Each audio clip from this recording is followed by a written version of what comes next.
and nerve. We'll be returning to the flexor retinaculum later to look at some important structures that arise from it, the palmar aponeurosis and some of the thenar and hypothenar muscles.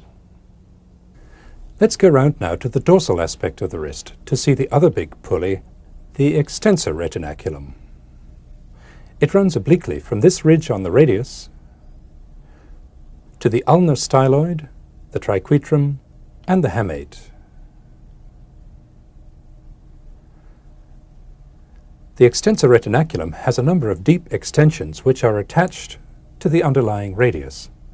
These divide the space under the retinaculum into several small separate tunnels. All three wrist extensors and all the extensor tendons to the fingers and thumb pass under the extensor retinaculum. Now let's look at the structures in the fingers and in the thumb which hold the flexor and extensor tendons in place, allow them to move, and guide their direction of pull. In each finger, this structure, the flexor tendon sheath, provides the two flexor tendons with a smoothly lined, tightly enclosing tunnel to run in. The sheath starts just proximal to the MP joint and extends all the way to the distal phalanx. To see the sheath better, we'll divide it. Parts of the sheath are thick and fibrous, and parts of it are thin and collapsible. On this finger, we'll remove the thin parts of the sheath and just leave the thick parts.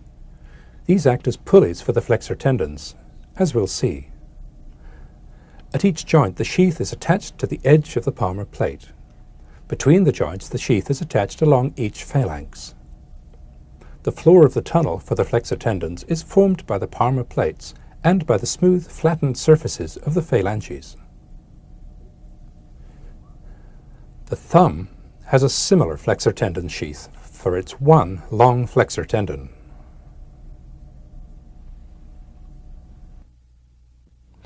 The arrangement for the extensor tendon is entirely different and quite complex. On each finger, the extensor tendon and the tendons of three intrinsic muscles come together to form a structure called the extensor mechanism. Let's take a look at it. We'll look at the muscles themselves a little later.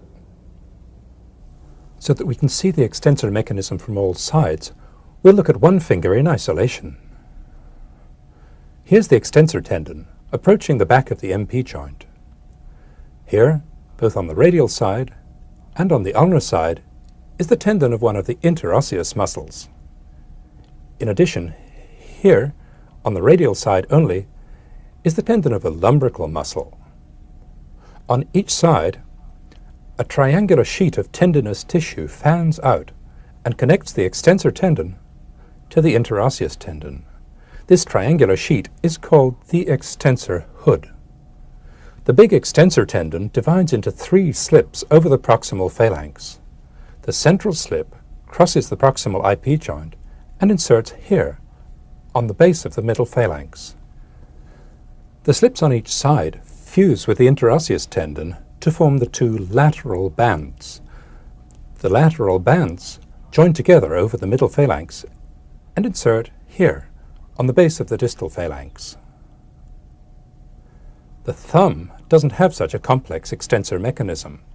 The insertion of its two extensor tendons is relatively simple, as we'll see. One last structure to look at before we move on to muscles is the palmar fascia, or palmar aponeurosis. It's a dense triangular sheet of fibrous tissue which covers the middle part of the palm of the hand. Proximally, it's continuous with the flexor retinaculum and with the tendon of palmaris longus. Distally, it separates into slips which insert into the edges of the palmar plates of the MP joints. The palmar fascia protects the underlying nerves, tendons, and vessels from harm. The skin of the palm of the hand is firmly attached to it. Now that we've looked at the bones, joints, and pulleys of the hand, we're almost ready to see the muscles. Before we do that, let's review what we've seen so far.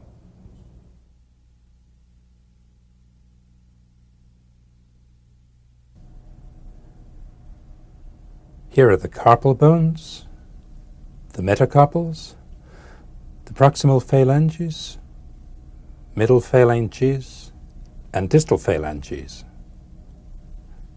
the carpometacarpal joints, the MP joints of the fingers, the proximal IP joints, the distal IP joints. On the thumb, the MP joint and the IP joint. Here's the flexor retinaculum and the side tunnel for the ulnar nerve. The extensor retinaculum, the flexor tendon sheath, the palmar plate, the collateral ligaments of the MP joint, the extensor mechanism, and the palmar aponeurosis.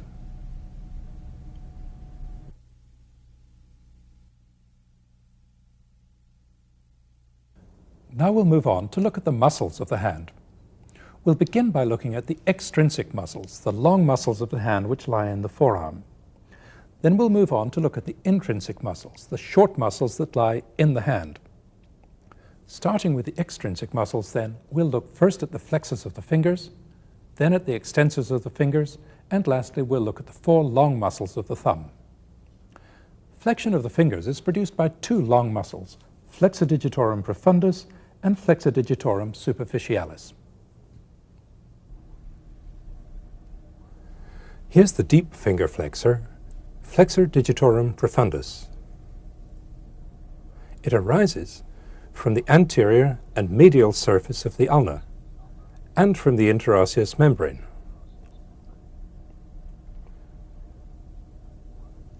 Here are its four tendons, entering the carpal tunnel. We'll follow them in a minute. This adjoining muscle we'll see later on. It's flexor pollicis longus, the long thumb flexor. Now let's add the superficial finger flexor, flexor digitorum superficialis, to the picture. Here it is. It lies right on top of the profundus. It has two heads of origin, a radial head and a humero-ulnar head. The humero-ulnar head arises as part of the common flexor tendon from the medial epicondyle of the humerus and also from the adjoining ulna. Its radial head arises from this long oblique line on the radius. Between the two heads, there's a gap which the median nerve and the ulnar artery both pass through. The four separate tendons of flexor digitorum superficialis are bundled together as they enter the carpal tunnel. Before we follow the superficialis and profundus tendons into the hand, we'll bring the forearm to the upright position. As the flexor tendons pass through the carpal tunnel, they're all enfolded within this common synovial sheath, which extends into the palm of the hand. Just as the flexor tendons emerge from the carpal tunnel, the four profundus tendons give rise to these four intrinsic muscles, the lumbricals. We'll be looking at these later. For now, we'll remove them to simplify the picture.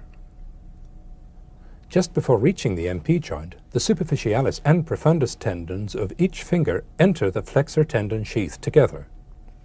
To follow them, we'll remove the sheath. Over the proximal phalanx, the superficialis tendon splits into two halves, which pass around the profundus tendon. We'll remove the profundus tendon for a moment. The two halves of the superficialis tendon reunite, and as they do so, they insert here, on the middle phalanx. The profundus tendon, here it is back in place, emerges between the two halves of superficialis and continues distally to insert here, on the base of the distal phalanx. The action of flexor digitorum superficialis is to flex the proximal IP joint and the MP joint. The action of flexor digitorum profundus is to flex both the IP joints and the MP joint. Now let's look at the muscles that extend the fingers. There are three, a large one that extends all four fingers and two small ones for the index and little fingers. The large one is extensor digitorum, sometimes called extensor digitorum communis. It arises from the common extensor tendon and thereby from the lateral epicondyle. As it passes distally, it divides into 4 slips, which pass together under the extensor retinaculum. We'll follow them beyond there in a minute. The extensor muscle to the little finger, extensor digiti minimi, arises from the ulnar side of extensor digitorum and passes under the retinaculum by itself. The extensor muscle to the index finger, extensor indicis, lies deep to extensor digitorum. It arises from the ulna and the interosseous membrane. Its tendon passes under the retinaculum along with extensor digitorum. Emerging from beneath the extensor retinaculum, the extensor tendons fan out. As they approach the MP joints, they branch and rejoin in an irregular fashion. Extensor indicis and extensor digiti minimi join the respective extensor digitorum tendons as they reach the MP joint. Here at the MP joint, each extensor tendon gives rise to the extensor hood,